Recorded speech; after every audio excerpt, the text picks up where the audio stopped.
wee bit. Football, bloody hell. But they never give in. And that's the winner. Welcome to the American Red Devils podcast. I'm John. I'm Alex. And we're bringing you the best Manchester United news from this side of the pond. Woo, sir. How we doing? It's the summer. It's the preseason. But things are starting to heat up. The boys are back in town. The heavies have arrived. Bruno Fernandes, Marcus Rashford, Casemiro. We're talking about practice, your favorite thing in the whole world. Preseason. We got more preseason coming out of our ears this year. We had Leeds a little earlier up in Oslo. Good showing from some of the young lads. Big dub. Let's go. Stack of those 2-0. dubs. Let's Clean go. sheet. And then we're headed to Edinburgh before we head to the States. Next week, we're reporting live from Northern California. Heat is on. It's getting hot out there. The summer is here. We got another Here We Go that just broke today. Oh, Nana. So great to get our new number one in. Very sad to lose David De Gea. Changing the guard, but I think this is the right change. Big change for Erik ten Hag. He got his man. He played with it. This young player, not a young player anymore, 27, at Ajax. Obviously went to Inter, did well in the Champions League, was a star for Inter in that final, and now he's joining Manchester United. £43 million is the fee. Not bad business, all things considered. And we've got a new number one. That's going to be quite a change and a departure from De Gea, just given how long he's been at the club. The guy between the sticks consistently week in, week out, other than really Sergio Romero during some cup games. But here we are, sir. New number one. How you doing? How we feeling? Ready for some more practice? Here we go. Romano with the tweet 50 minutes ago on this Sunday. Clubs are closing in on the agreement. Then Onana will travel for medical tests and contract signing. United are set to request a visa so he can come to USA in the preseason. I think that's going to be huge for him. Getting some chemistry with Licha and Varane at the back. And Ten Hag has the goalkeeper he wanted, and our manager making ruthless moves with this team. This was a ruthless move to get De Gea out. And ultimately, heavyweights the crown for the number one keeper. I don't think it's going to be smooth sailing from the onset. I think he obviously has a ton of talent. But playing out the back, it's like you got to know where people are going to be. It's just going to take time. We have to be patient with it.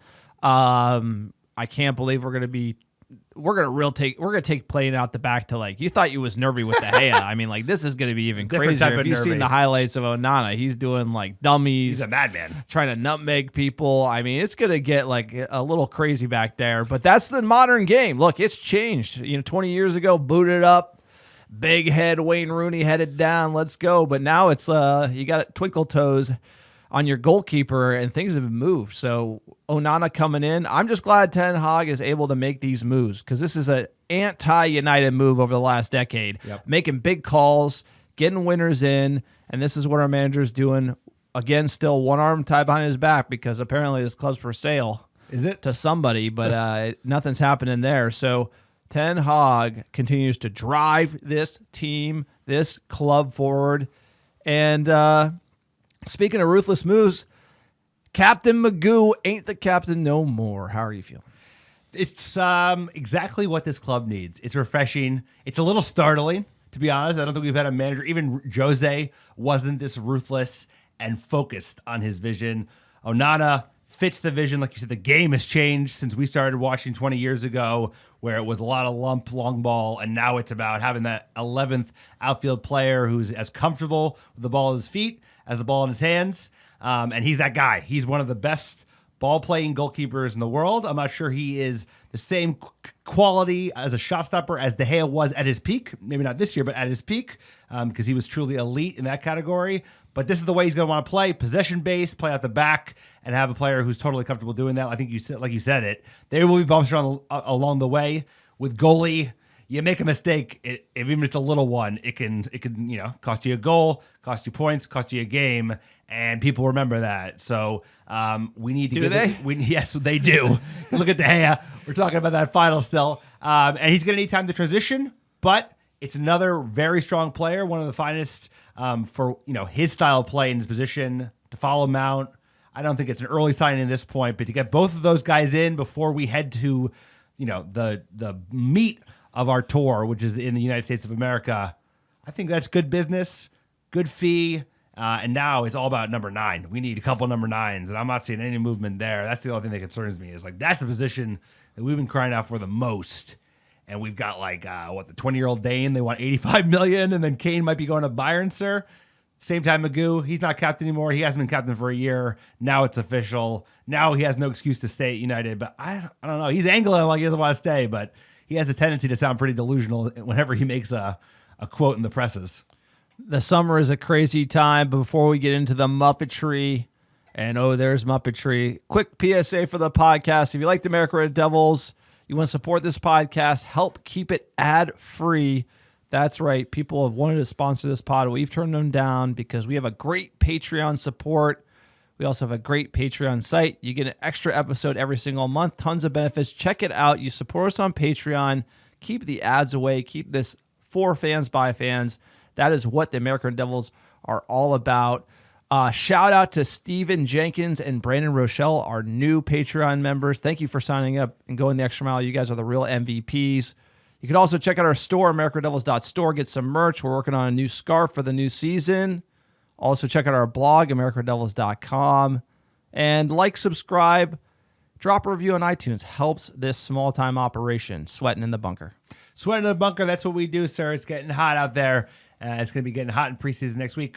Great way to keep this pod hot is write 5-star reviews, and we're giving away free swag if you do because it helps us get found organically by other top Muppets like those listening in right now. Here's what you do. Write a 5-star review wherever you listen, ideally on iTunes or Spotify, and send a screenshot of that review to americadevils@gmail.com with your emailing address, and I'll personally pick, pack, and ship a free ARD scarf or other merch right to your door anywhere in the world. Here's a great review. Great podcast. Love the pod. You guys are awesome. And thank you for getting me through a lot of long car rides, study sessions, and long workouts. Appreciate you, Jane, CEK. And thank you to all the fans out there writing reviews, sir. Your favorite time of the year? Allen Iverson. Let's hear it from his voice. Not a game. We talking about practice. Not a game.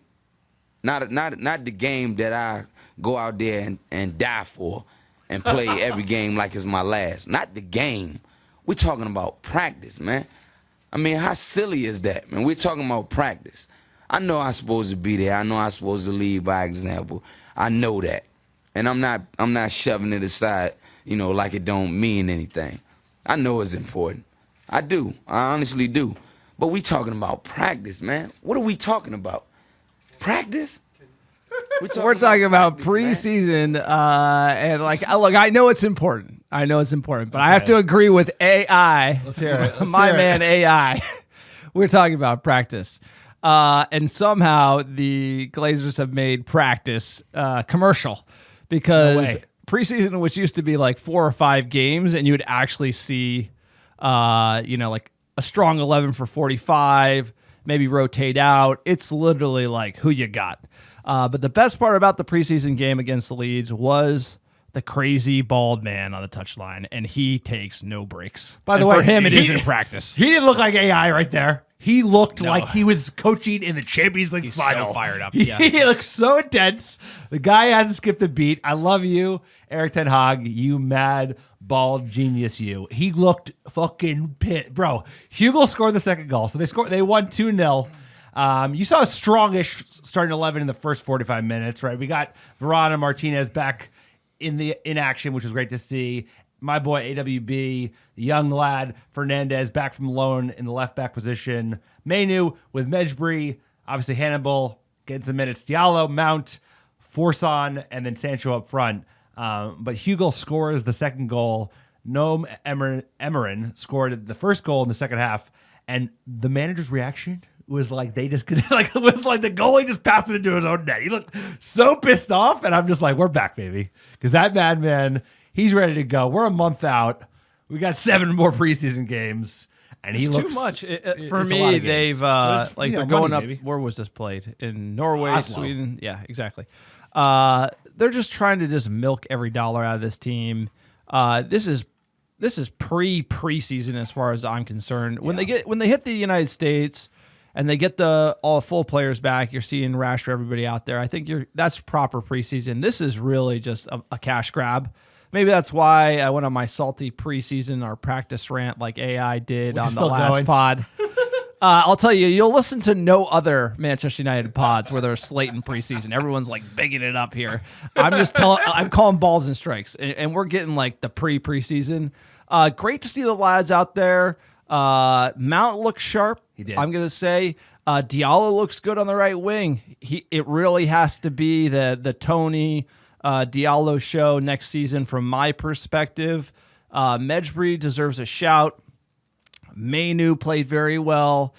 So and actually the most important part for is Varane and Martinez get everyone up to speed. This is get everyone fit, get Mount in, get him in the new kit, have everyone run around like Sancho, focus on his fitness, get him locked in. Lock it in, Sancho.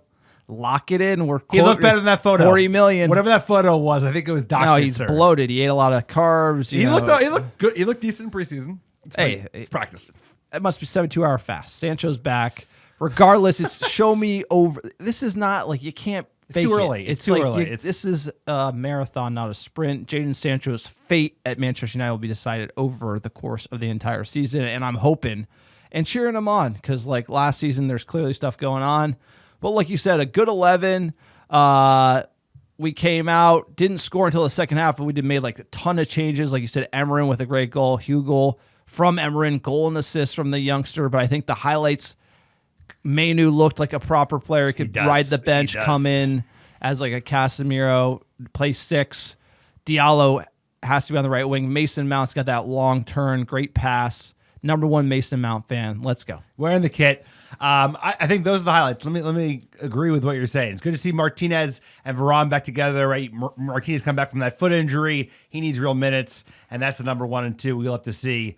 The kids, bro, I'd be like shelling all your extra midfielders. Like, get rid of Donnie, bring in Hannibal and Mainu. Like, Mainu's obviously already been there, but I thought Hannibal showed some real promise in his ability to turn a player, his physicality. He came back and had like a goal-stopping tackle on the other end of the pitch. Mainu looks like he's a 23-year-old. He's 18. It's unbelievable. And Ahmad should be fighting for that right wing spot, like you said, against Anthony, because he's the real fucking deal. He is the real deal. He's faint. He's a small. Don't jinx him. He's got it. I'm just saying he's got it. If he has the dog and he's willing to put in the work, like I think he should be considered as a player that you gotta rotate with Anthony to keep him on his toes. No, and but Mount, you have Sancho. Then what do you do with Sancho? Sancho plays on the left behind, Garnacho. Rashford and Garnacho. Rashford's probably gonna be number 9. No, he's not a striker right now. We're gonna sign a striker. Rashford. It's gonna be Rashford, Garnacho on the left.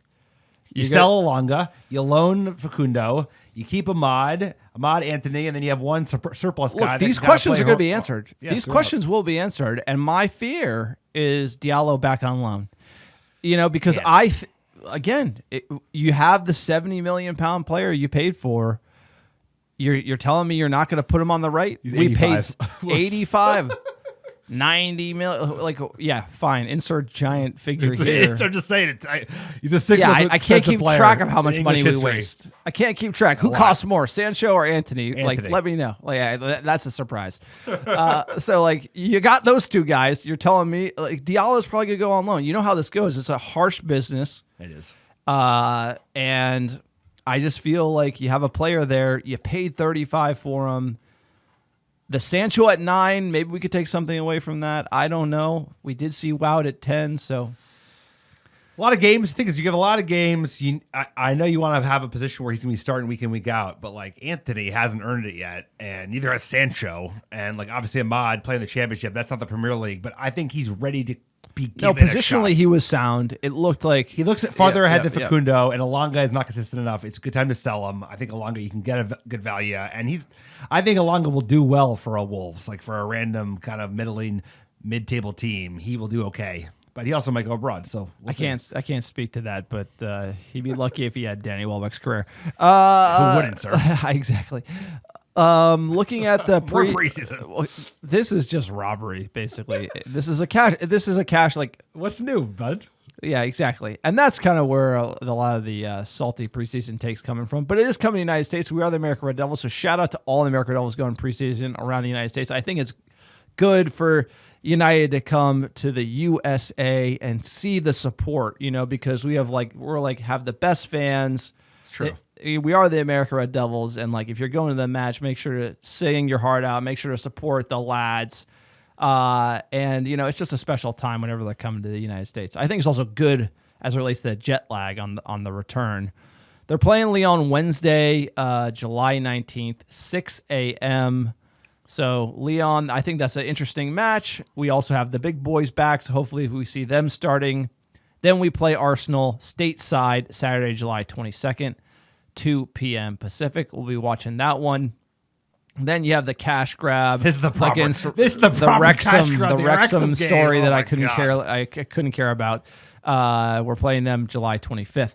We don't need to go through the rest of the preseason games. We got Madrid, Dortmund, Lens, Athletic Club, and then Wolves. A month away, bud. Kicking it off. It's a month. It. It's unbelievable. They do not have enough time off. No. 3 weeks off. They play 10 months a year, and they get 3 weeks off. It's actually nuts. I'm getting used to this one pot a week cadence here, and then all of a sudden it's boom, it's gone. We're back. But hey, shout out to all the America Red Devils. If you're going to the Arsenal match, make sure to cheer them up. They just signed Declan Rice. They think they're a big deal. Time to come for their spot. I think we can this season if we can get a goal scorer. So we shall see. Need that Kane. Let's get into the news, sir.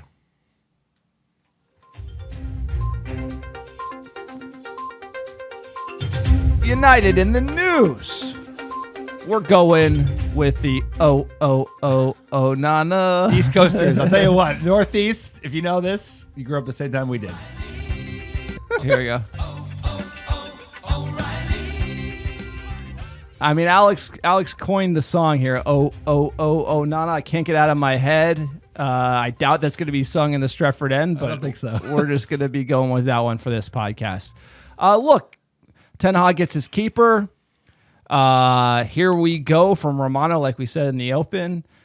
This is a big one. Let's pull up the football ref stats here from Onana. He excels, 90th percentile clean sheet, 43.2%.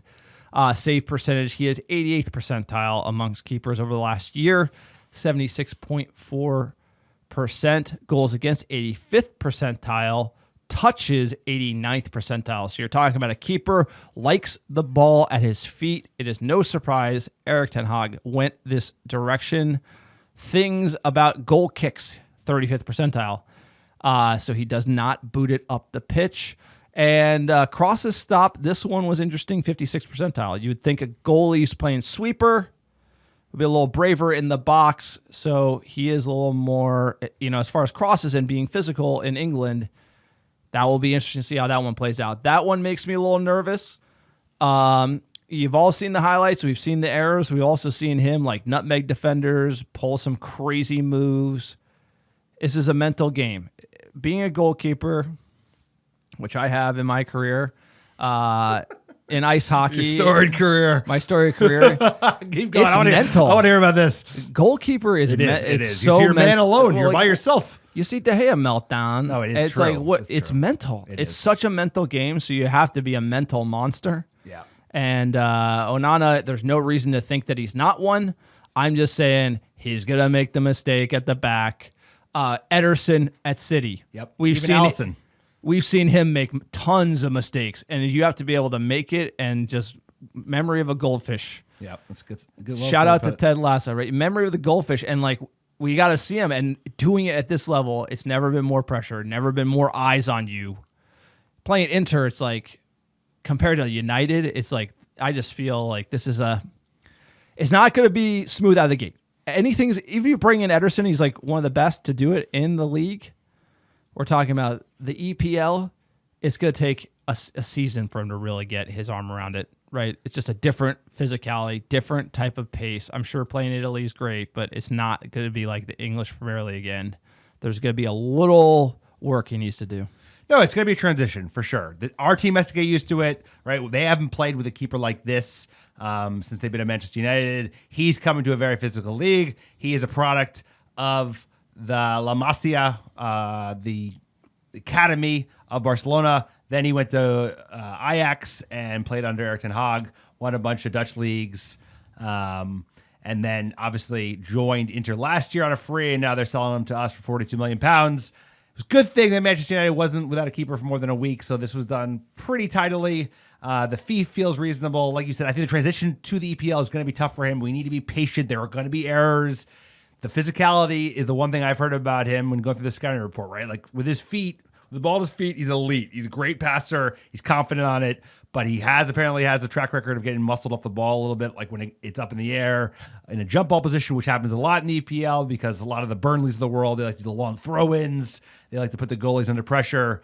And then I don't think like the shot stopper, he has that kind of octopus status that De Gea had at his peak maybe 4 or 5 years ago. But either way, it's a big change. It's an exciting change. We haven't seen a sweeper keeper, I don't ever, sir. So that's the way the game is gone. But like you said, we just need to be patient with him because if and when he makes a mistake, we're all going to know about it. We're all going to see it. And it will probably lead to a really big chance or a goal. And we just have to be patient because it does take time. The team takes time. But this is good because the manager is showing ruthlessness. He did it with Rashford when he got benched. He did it with Ronaldo when he got benched and then booted. He did it with Magoo when he got like pseudo shadow captain banned, even though he wasn't the captain all last year until this year officially got announced. And now De Gea out, Onana in. More of this. This is how Fergie used to roll. I'm not saying he's a Fergie, but you need to be like completely clear-eyed in how you want to build the club and also just ruthless in your decision-making because it's a tough business, and there's no room for emotions, at least hurting people's feelings. And I don't think he's worried about hurting anybody's feelings. No, that's fair. My only concern is there's a bunch of games that we played last season. Obviously, De Gea, Golden Glove winner, most clean sheets in the league. They're in those games that we won and got the clean sheet, it was like 1-0. A lot of 1-0s, and De Gea often had one or two big stops, like big octopus shot stopper stops. And those made the difference at the end of the day to get us up to top 4. Now, here's the deal. We didn't score the goals, right? So if we scored more goals, you don't have to have a goalie be that like solid. And obviously, De Gea is like Jekyll and Hyde. You don't know who you're going to get, right? So it is, there's a lot of insecurity there. So now, okay, great. We're going to have a goalie who plays out the back. Probably not going to be as good of a shot stopper of De Gea, who's scoring the goals. So we're kind of given to get, but we don't have a striker to score. So Onana's going to unlock the team. He's going to get the ball to Bruno. He's going to get the ball to Mount. Mount's going to put people in behind. But we need who's scoring. That's got to make the difference. So you either got to score more if you're not going to have that great shot stopper in net. You're going to concede more, and you're going to have to score more goals. And here's the thing. Onana is a part of that puzzle, but the next part of the puzzle is the striker. Where are the goals going to be scored? Now, obviously, you're Rashford. I'd love to count on him for 30 next year, but like we'll see. I mean, it's just one of those things where it's a lot of pressure. As soon as Rashford went dry, top 4 got nervy last season. So our defense wasn't broke. We are fixing it. And we haven't addressed the attack as much here. And so that's my only concern. This could be a move a year too soon, in my opinion, but a move nonetheless, and I'm wishing Onana the best. It's an important move, but like you said, we probably had 3 priorities in varying degrees of severity. We took care of 2 and 3, but number 1 is still the most pressing, and that is striker. We needed a 30-goal in the EPL scorer because Rashford scored 30 goals across all competitions. Exactly. We need like a Harry Kane, someone who can come in and just be banging them in left, right, and center. We got an upgrade to Eriksen. I love Eriksen, but you need a player who can play against the City, against an Arsenal, against the Scouse Bastards, given like their pace, and you can't be run through. I'm starting to believe in Mount. He looks a player. I'll tell you what. It's just preseason, but you could see why Erik ten Hag wanted him so much. He loves to press, and he has a nice pass in him, and he can unlock those channels the same way Bruno can. And then Onana, we needed to make the switch for a long time. It's finally happened. He's in, but like you said, if we can't score goals, I was like, we're going to have Mason Mount and Bruno Fernandes create chances. Who the fuck is scoring goals? Because it wasn't like we couldn't create chances last year. Like, Bruno created more chances than anyone in the league, and nobody could score. Goal scoring. I thought this guy ain't going to score goals. Harry Magoo ain't scoring no goals. No, but that's what I'm so, you can't compete if you like look at Holland. Like you can't compete. Even crap. We need like crappy. You I think can't. like You need 3 of them. You need like give me like a Che Adams and like anyone. you need Crouch. bodies that Give me anybody. play That's striker, not- wow. and we don't have them. And it's like you can't really compete. It's like, and it's just one of those things where United, we're in a real tough spot. Look, Onana, that's a good price. I got to say. It is a good price. It's a £42 good million price. pounds. Mount overpaid by probably 20. And then we a slim budget and we're not selling. No. And speaking of not selling, we got to talk about Harry Maguire having the armband. Look, Eric Ten Hag came in. First things first, I said, got to take the armband away from Harry. Which he did without saying it. Never played No, him. he was captain the entire season. Technically, yes. Yes, he was. But having a captain and not playing him, that seems to me like I think you should have taken it away. He takes it away today. We get a tweet from Harry Maguire. Quote, after discussions with the manager, he has informed me he is changing the captain. He outlined the reasons to me, and whilst I'm personally extremely disappointed, I will continue to give my all every time I wear the shirt. I think that's admirable. So I wanted to say a massive thank you to the Manchester United fans for all their brilliant support whilst I've been wearing the armband. Since the day I took the role 3.5 years ago, it's been a huge privilege to lead Manchester United and one of the proudest moments of my career to date. It's one of the greatest honors in club football. I've done everything I possibly could to help United be successful on Feels and like off a the goodbye. field. It feels like a goodbye, doesn't it? I will always be grateful to Ole Gunnar Solskjaer for first giving me the responsibility, and I wish whoever now takes it on success, and they will have my full support, Harry. Now, this tweet, look, I'm not going to just kill the guy, you are. but I am going to kill the Yes, you guy are. because this guy is, Harry Maguire is delusional. we He's know it. just straight delusion. I love him, but he is. Doesn't say anything about the manager, doesn't say why he got rid of he should take ownership and be like, the manager told me like my performance isn't up to speed. I totally take responsibility for that. I'm going to do everything. I just feel like this is kind of like a whiff on like him taking like a little responsibility. He didn't play last year. He hasn't played well. He hasn't lived up to the fee. He hasn't helped United. He's literally benched. Like, this isn't like he's playing every game and then the manager takes it away from him. This is like the club's trying to sell you to West Ham. I just think this should be like, I don't think you need a 4-paragraph explanation here that doesn't really get to the heart of the issue. And he's probably on the way out. And someone's got to show him the door because he's going to be sold and he's not going to believe he's not playing at Manchester United. That's kind of where I think Harry Maguire is. That being said, wish him the best. You know, it's not personal. This is just football. Just business. And you're sitting on the bench. You cost a lot of money, blew a hole in the transfer budget for United, and unfortunately didn't live up to expectations. But, you know.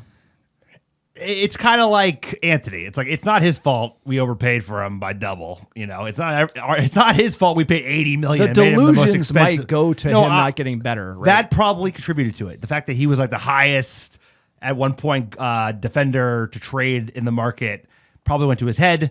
Then making him the captain, that was a mistake, I think, on Ole. I think that was a way for Ole to justify the huge fee that they ended up paying for him. It was like, well, he's also captain material. You know, he plays for England. He's our captain. When it should have been Bruno Fernandes because he was the obvious leader in this side.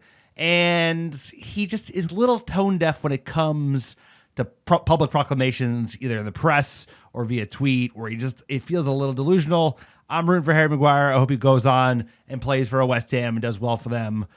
Because it's too much, bro. It's like one thing to come here and be $80 million player and play for Manchester United, but then also be the captain and then have a huge price tag. It's a lot to ask a guy, especially when we've been in up and down years.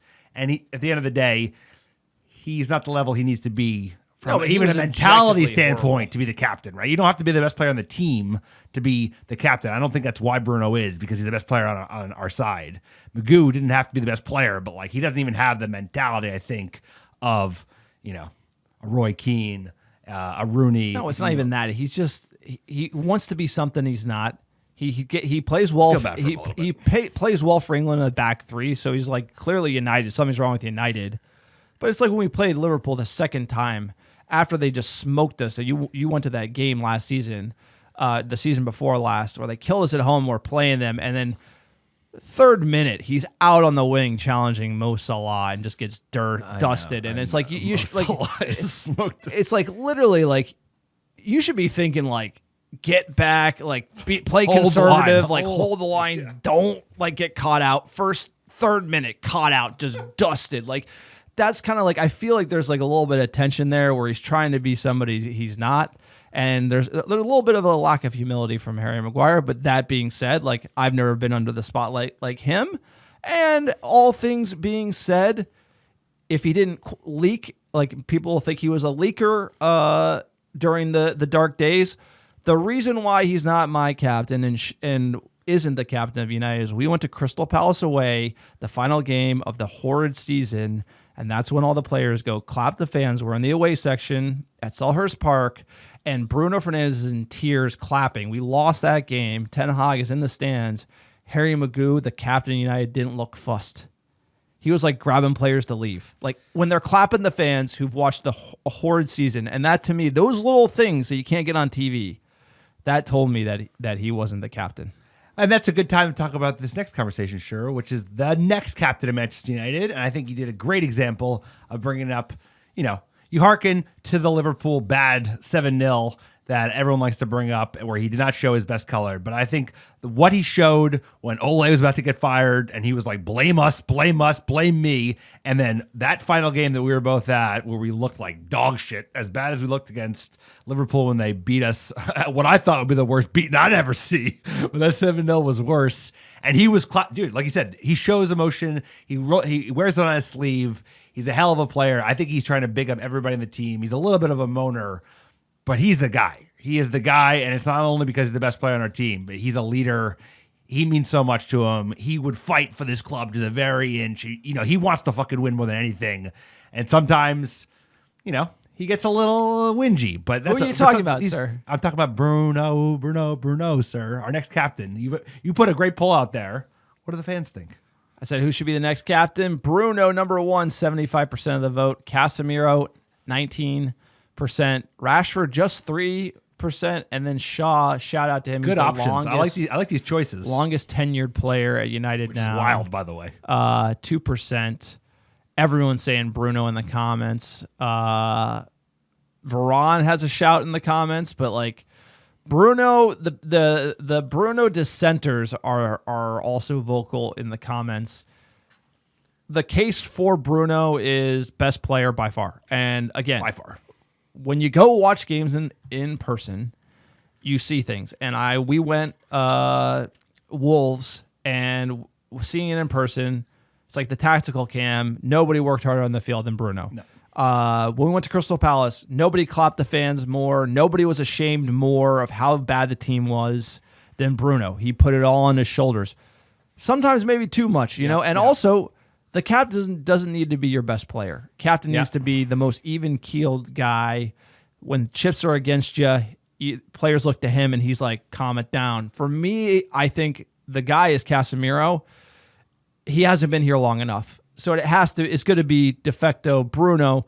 Also, Rashford should be way higher on the list, in my opinion, given where he's from. He probably should be the captain eventually. But again, he had some ups and downs, like last season, like coming at the fans. Obviously, team not doing well, fans chirping him, whatever. But Rashford really, I think, is the guy. Like if he signs a long-term deal, which we got to talk about, he should be the captain of United from their local lad coming through the academy. Hopefully break Wayne Rooney's record one day. That's the type of player I think should be the captain. Bruno is probably the next best option, but again, he runs hot. The Liverpool game, shouting, pushing the red, like going nuts, and that's arguably when you're up against it the hardest. That's when you need your captain to have their head on their shoulders. And look, that could be a learning lesson for him. But if he's our captain, sir, you got no complaints when you're upgrading from Harry Maguire to Bruno Fernandes. Let's be honest. I mean, oh my God.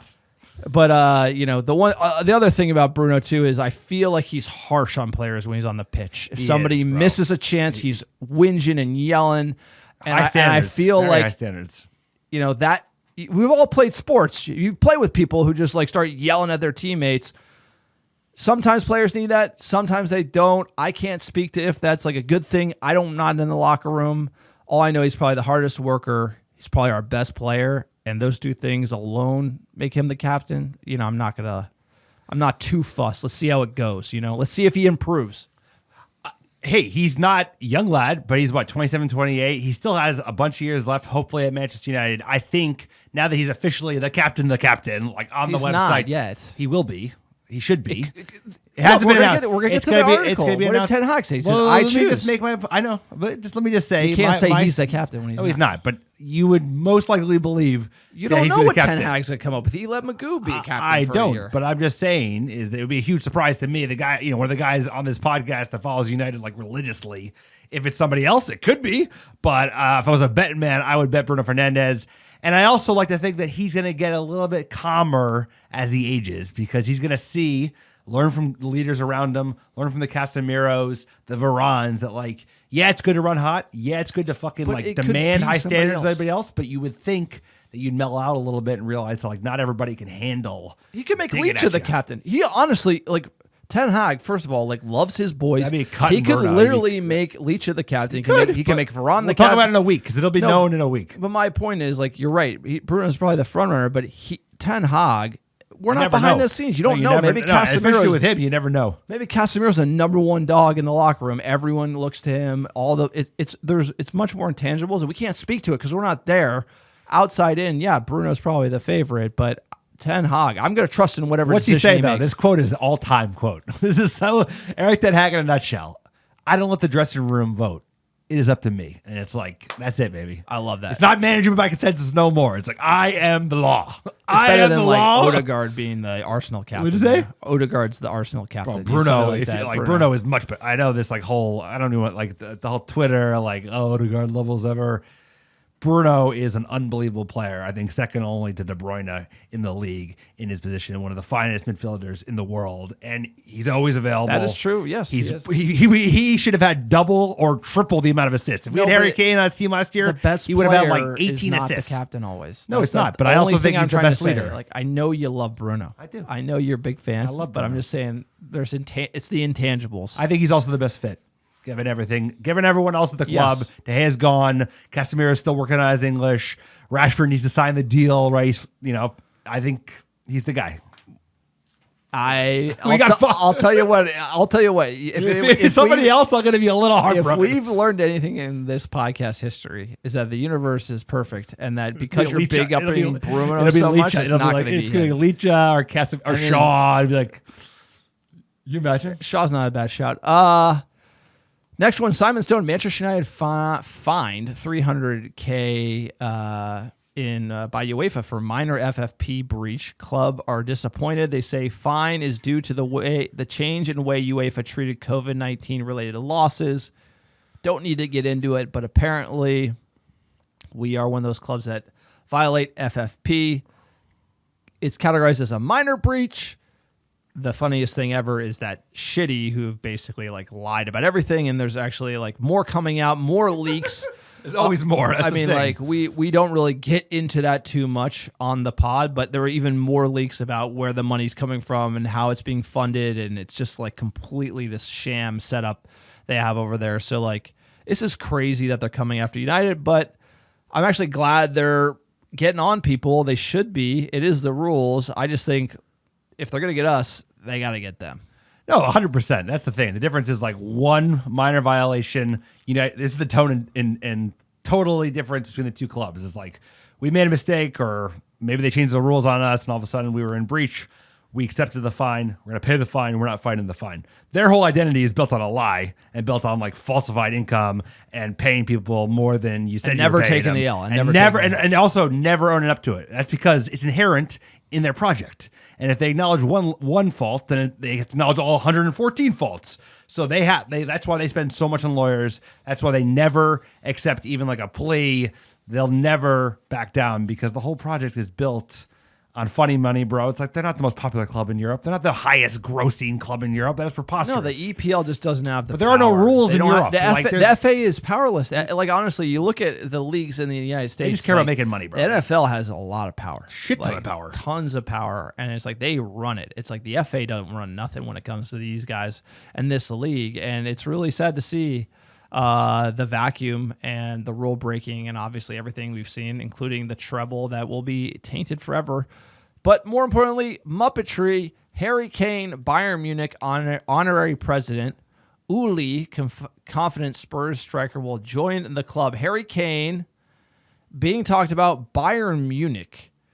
Harry Kane going to Bayern Munich. I don't believe this at all. I don't at all. I honestly do not believe Harry Kane is being advised by his brother, and they have made bad decisions. Like really bad decisions. Like he is just bad. The 6-year deal at Spurs, the worst decision you could ever make. And this is while like all-star players are already like, you look at LeBron, the NBA, sign 1-year max contracts. Right. Like every year I sign a max deal. He's scoring 30 a year. He can go anywhere he wants. And I do wherever I do whatever I want. I have all the leverage. And his brother is advising him to sign a 6-year deal.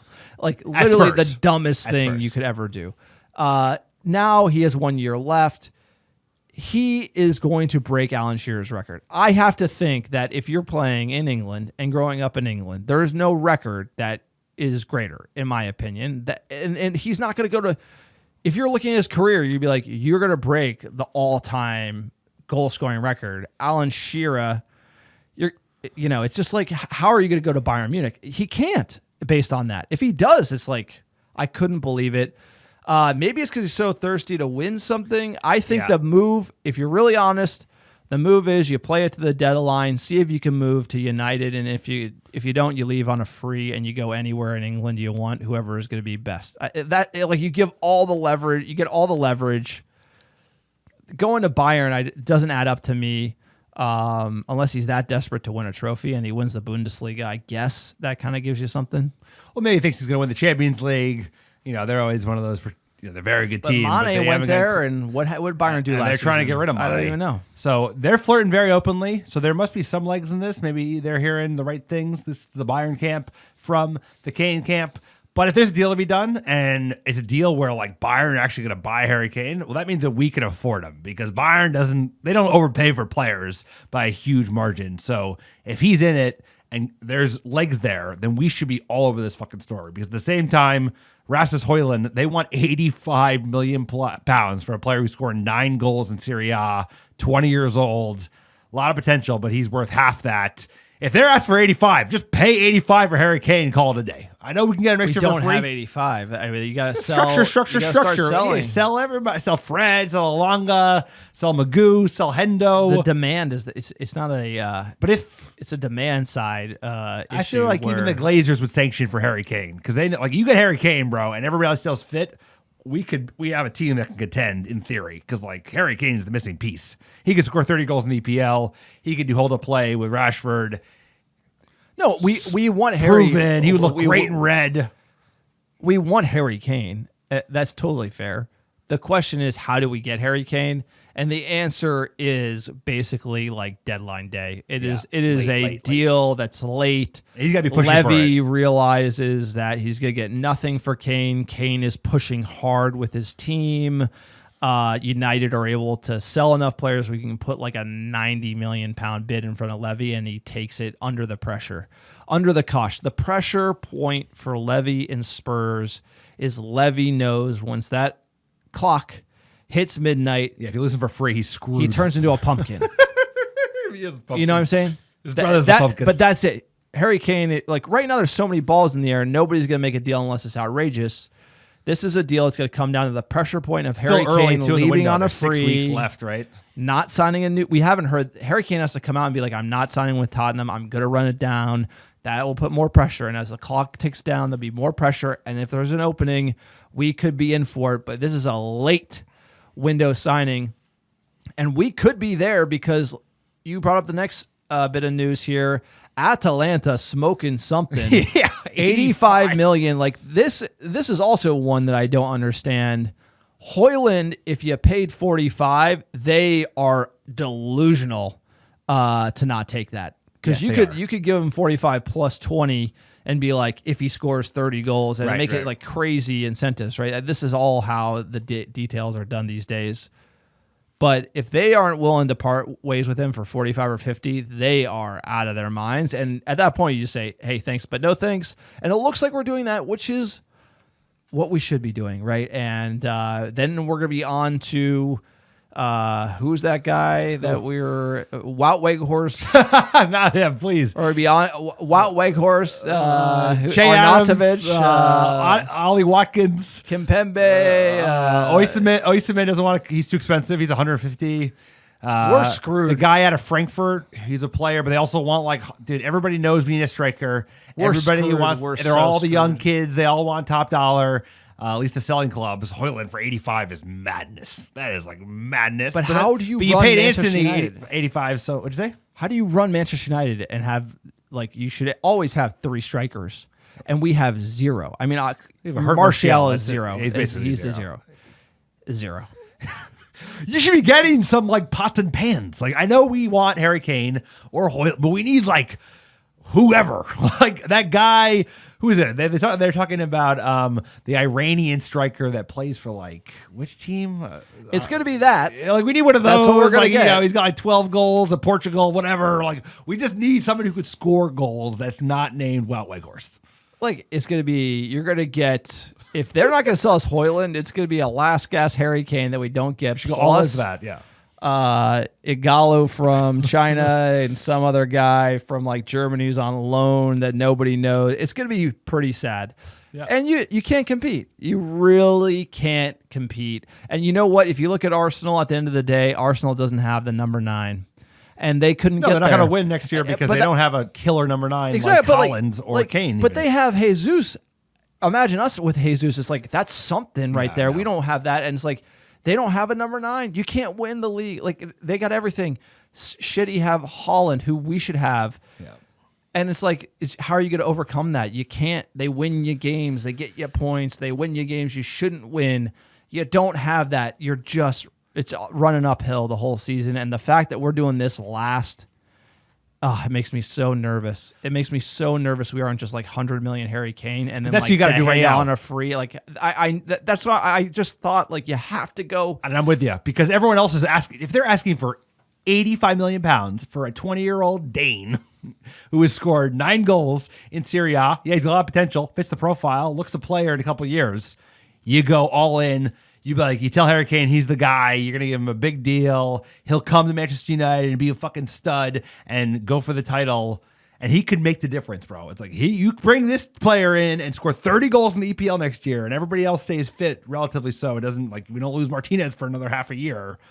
You could certainly compete. I'm not saying we can take City to the mat, but it would be we'd have a fighting chance. No, but you we'd have a fighting compete. chance. Well, my view is you cannot compete without a proper 20 EPL goal striker. And there aren't many of it those. is not Marcus Rashford, for the record. Rashford's playing on the left. That's where he should play. It hurts our team in so many ways not to have this position locked down. And if this kid costs 85, we are properly screwed. We are properly and this is there's so much good news around this team, but Manchester United do not have a striker. Think of the teams when times were good. How many strikers do we have? So many. 4, 3, dogs, class. ruthless, killers, scoring all the time. That's what you need. That's absolutely what you need. We did not have it, and it's just brutal. And if we can't, and there's nobody out there, it's Harry Kane or bust. It really is because Hoyland. You got Hoyland at 85. You crazy? It's Harry Kane. Who? Exactly. All right, next bit of news. You're going to walk me through this backup keeper and pronounce his name. Zion Suzuki, young lad, plays in Japan. He's Japanese. He's got a Japanese. One of his parents from Japan, one of his parents from Ghana, and he was born in Little Rock, Arkansas. Could be playing for the States if he wanted to. But apparently, this is the player that Ten Hag wants as his backup. He wants to let Heaton go. And we are negotiating right now. Didn't we make Heaton stay with to then Urawa get him Reds. go? They only did that until they figured out Onana. So they got Onana in. They're going to sell Hendo, right? There's smoke that he wants to go to Nottingham Forest, that there's legs in a deal there. Zion Suzuki, this kid is rough around the edges, but he's an excellent ball player. He loves the ball at his feet. That is what Erik Ten Hag wants. He's all in about a ball-playing goalkeeper. We have that in Onana. This is who he wants, Zion Suzuki. Hey, is it too late for him to switch to the great US of A and call allegiance there? I don't know about that, but either way, he's the lad. I don't remember the last time we signed a player from the Japanese league, but here we go. Let's do it. They have great technical ability in Japan. Sure. We will keep you posted there. But backup keeper, let's get a number 9. Some goalies. Speaking of selling, Deadwood FC, you want to walk me through the deals that are rumored on the table for players that we have right now? So West Ham are looking at Magoo. A couple issues there. West Ham only want to offer a loan deal, which you can't do. You got to sell him because his value is only going to go down. So it's like get 30 if you can, ideally 40, but 30 you take it because his wages. He's on 200,000. I take he's 20 million. I take. Okay, I know what you would take. You would take a ham sandwich. You call it a day. Take him off my. Here's the deal. Any deal for Harry Harry Magoo, you ain't getting more than Sell 20 the up Spurs. front. Sell the You're not Spurs. getting Do more a than deal. 20 Harry up for front. Harry. A big head for a smaller head. So we'll watch Harry. I think now that he's officially not captain, he knows his time is numbered. I think he'll now start angling more on his camp. I think he was digging his heels in a little bit and be like, I want to stay. I want to prove my point. I'm hopeful now that they've gone public on that he's not the captain. We don't know who the new captain is going to be. So we'll see what happens there. We'll keep you covered. Same time, we have apparently a bid more. We love that for Anthony Alanga, the young Swede. Forest are looking at him. Everton are looking at him. There's also apparently interest from Germany in the form of Dortmund. So we'll keep an eye on that one. Makes sense. I've always liked the young lad, but he needs to be starting week in, week out somewhere else, and he's probably not up to the level we need. No, we ruined him because we didn't have anybody. We played him too much. He went so much under Rangnick. Again. It made no sense. Poor guy. No, but that's when you're talking about youth players. There's a formula. You look at what Sir Alex did. You get him in like 70 minutes in. You get 3-1. You get the kid in. Get him a goal. Get him some confidence. Like no, they played when him you got every nobody game. and you Remember play, and it's like you ruin. This is a sad one. It is. Because there was a great good potential kid. there.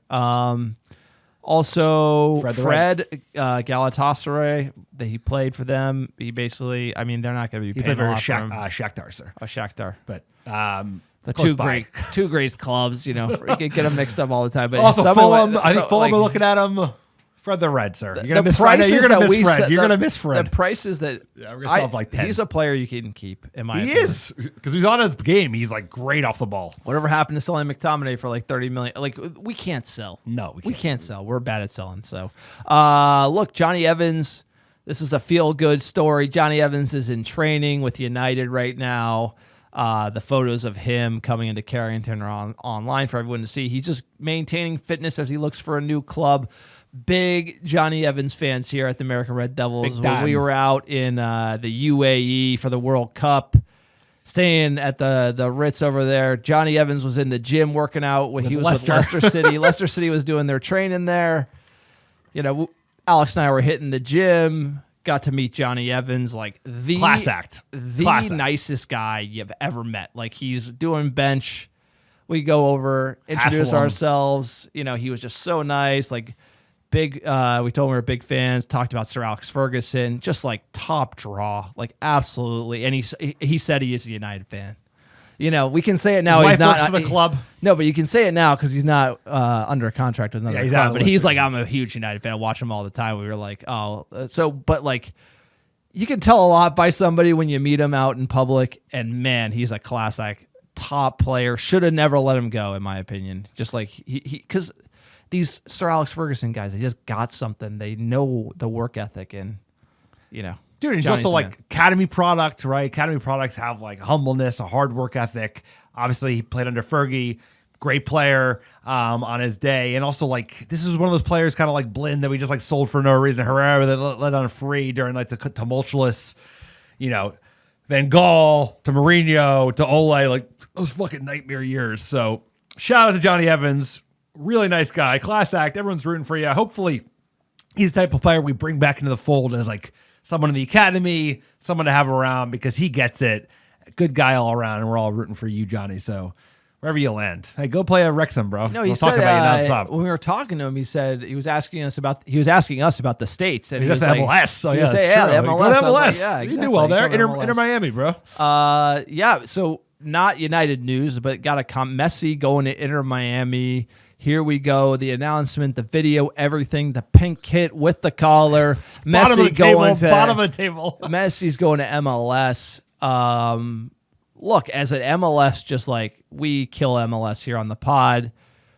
Mainly, it's just the level of the game. They've diluted the league. Too many clubs, right? Then the talent level drops.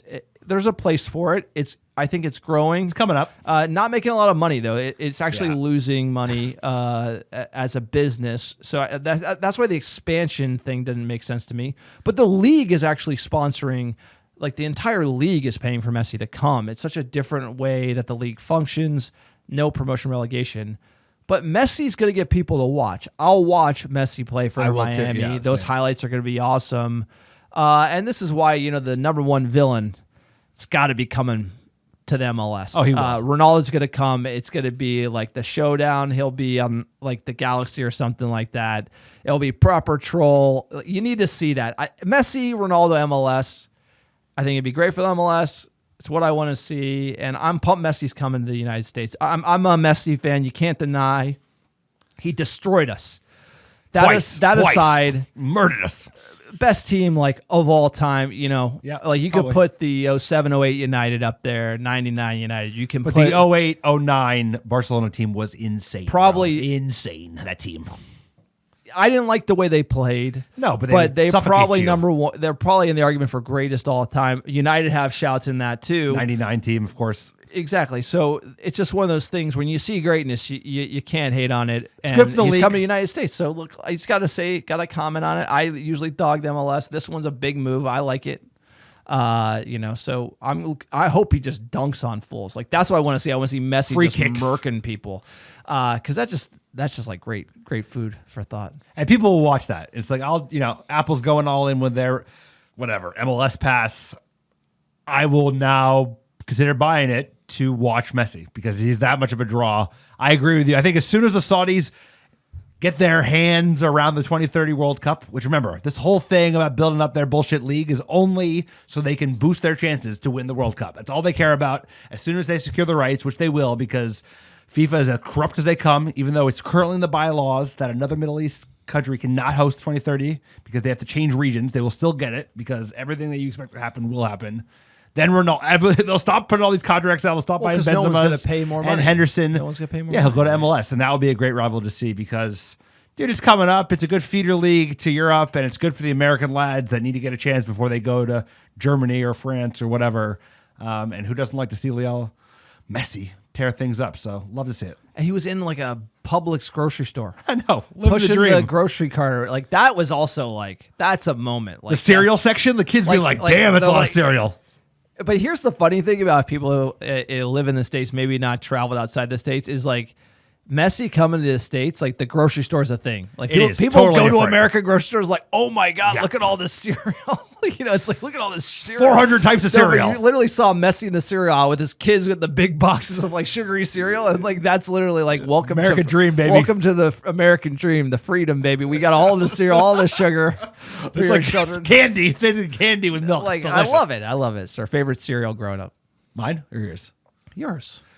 I'm a Life guy. I like Life. Honey Nut Cheerios.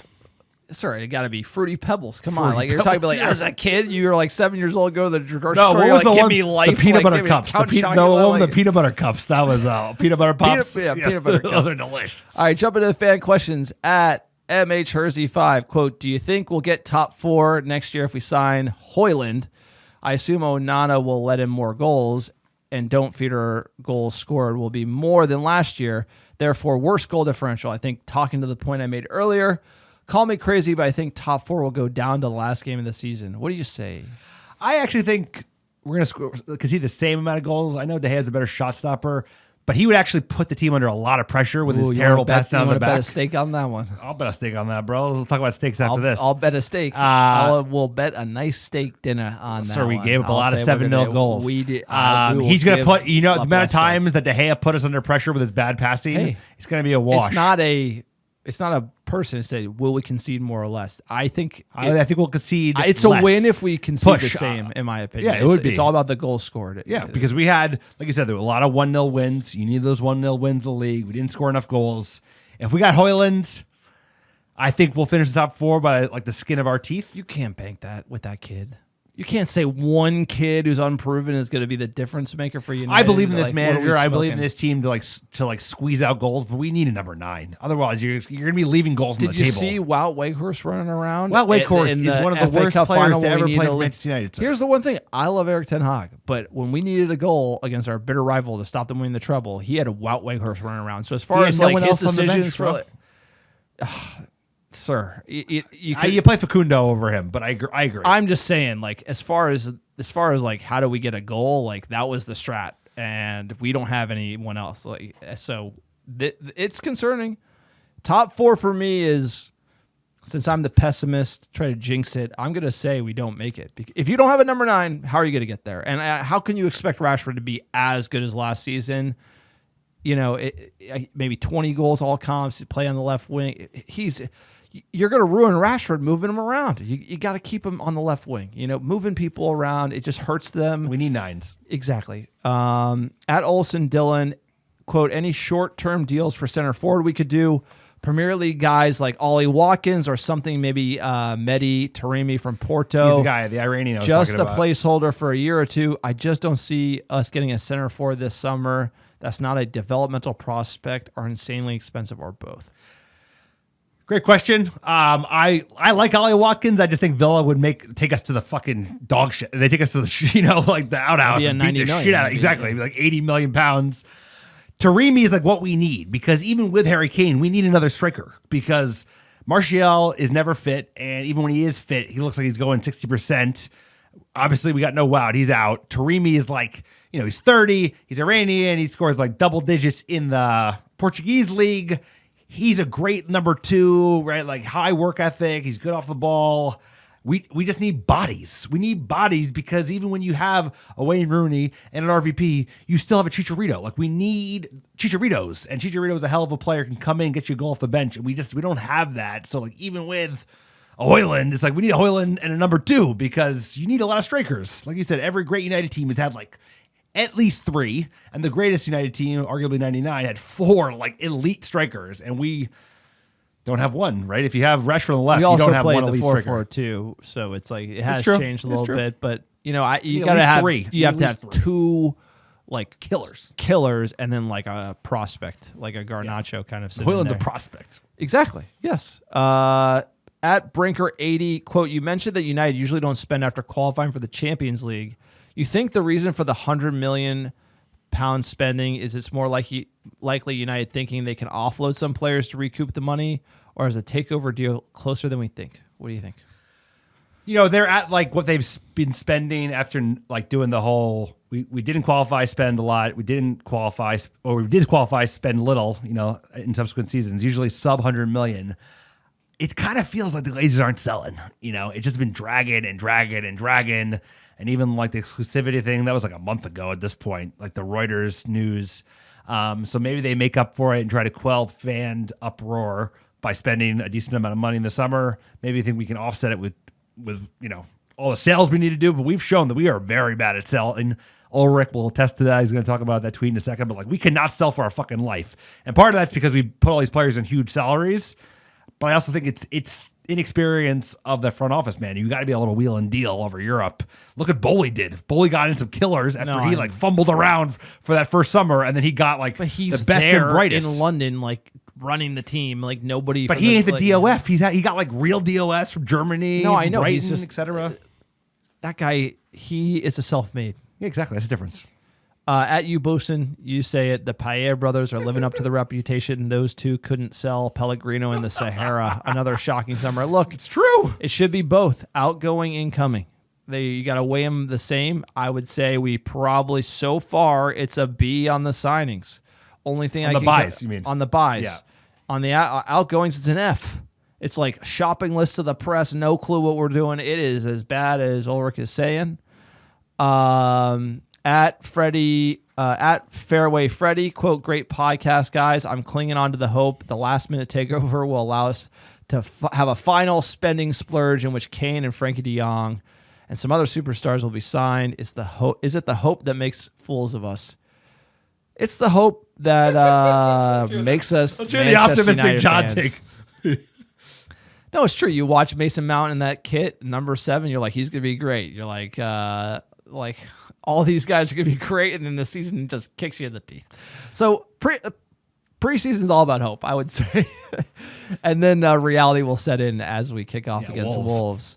One more topic we want to comment on was we kind of hit the Jadon Sancho out of shape pretty hard. The photos of him, I guess, were unflattering. He looked all right in the preseason game. I think he got the great pass in the box, kind of muffed it. He had a good goal chance. You know, like, again, with Jadon Sancho, the Dele Alli interview came out. I don't know. Did you watch that? Yeah, that was fucking...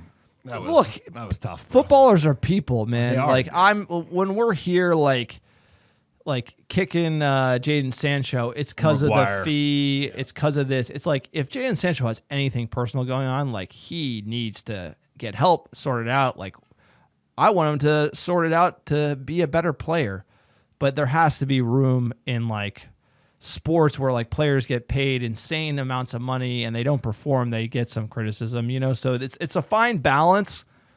Credit to Dele Alli for coming out and speaking truth to it, because he clearly struggled. All the potential, had a lot of struggles. You don't know where people are from. You don't know what they've been through. I say that about everybody, you know. But if Jadon Sancho needs personal time to sort stuff, you know, he can communicate that. He can do that to the fan base, and there's no way we're trying to kick somebody when they're down, you know.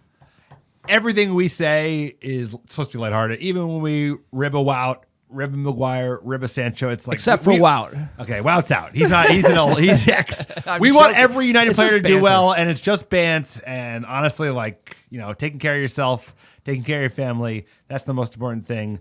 If he's been struggling, we feel for him. We're all rooting for him, bro. I'm rooting for Sancho. It's we just want hard him to do know, well, right? It's because you can't tell the difference. You can't tell whether it's like he's slacking or he's hurting, and we don't know. And at the end of the day, we're just Muppets. But we do want him to do well. And you know what? We only like made the fitness comment because he had fitness issues last year. But if it's because of personal problems off the field, we empathize with the guy. We want him to be okay so he can be a better person and a better player, like you said. Because that's every once in a while, the John Alex, we have ricochet shots against each other that we today. We go biking. Alex is like huffing and puffing up the hill. I make a comment. Yep, Alex is fired. Look, you know, that's what happens here. Running a pod. Look, Jadon Sancho is one of those where, in all honesty, wish him the best, but we're gonna know this year. Yep. And the fact we're already trying to. The biggest tell for me is Ten Hag is okay to sell him for $40 million, and that means you want to give the player the benefit of the doubt. But Ten Hag knows, even bro. like a He Jesse knows. Lingard, you know, it's hard. It's a hard situation to deal with because Jesse Lingard, I don't think he had some personal stuff going on, but he kind of became toxic with the West Ham loan and. You know, kind of wasn't on the program with the team, and you're trying to win EPL titles, so there's not a lot of room for that, and it can be difficult for the manager. But with Ten Hag wanting to move on, that's not a great vote of confidence for Jadon Sancho because we need him on the right. Like, imagine if we put Diallo on loan and it's Sancho and Antony again, and both those guys. Oh, it's gonna be tough. If we need someone to play on the right wing at United. It's like maybe I'd play Garnacho. You can't ruin him. I know, but he's not. He's ready. He's ready to rock. He's ready to go. He would be playing on the left wing if one of the best players on our team wasn't starting in front of him in the form of Marcus Rashford. So, anyway, sir, hell of a pod. Appreciate all of you. It's the summer. We're getting ready. We're getting up to fitness. We're ready to go. Appreciate everyone listening week in, week out. Join Patreon. Check out our store. This guy's got a new scarf coming down the hopper. Yeah, sir, like you said, that's it. That's the pod. Check out our Patreon page, patreon.com/AmericaRedDevils, AmericaRedDevils.store, AmericaRedDevils.com. Sir, give us our top 10 downloads last 7 days. Number 1, how you doing? How you doing? Los Angeles, California, New York, Chicago, Illinois, Atlanta, Georgia, Charlotte, North Carolina, Brooklyn, New York, Toronto, Canada, Houston, Texas, Miami, Florida, and last but not least, Washington, D.C. Appreciate all the American Devils listening week in, week out. Couldn't do without you. Enjoy some more preseason. Enjoy Onana. Here we go. Nana. O'Reilly, baby. Shout out, Jersey. Appreciate all of you. Have a great week. Enjoy preseason, and we'll talk to you all next week.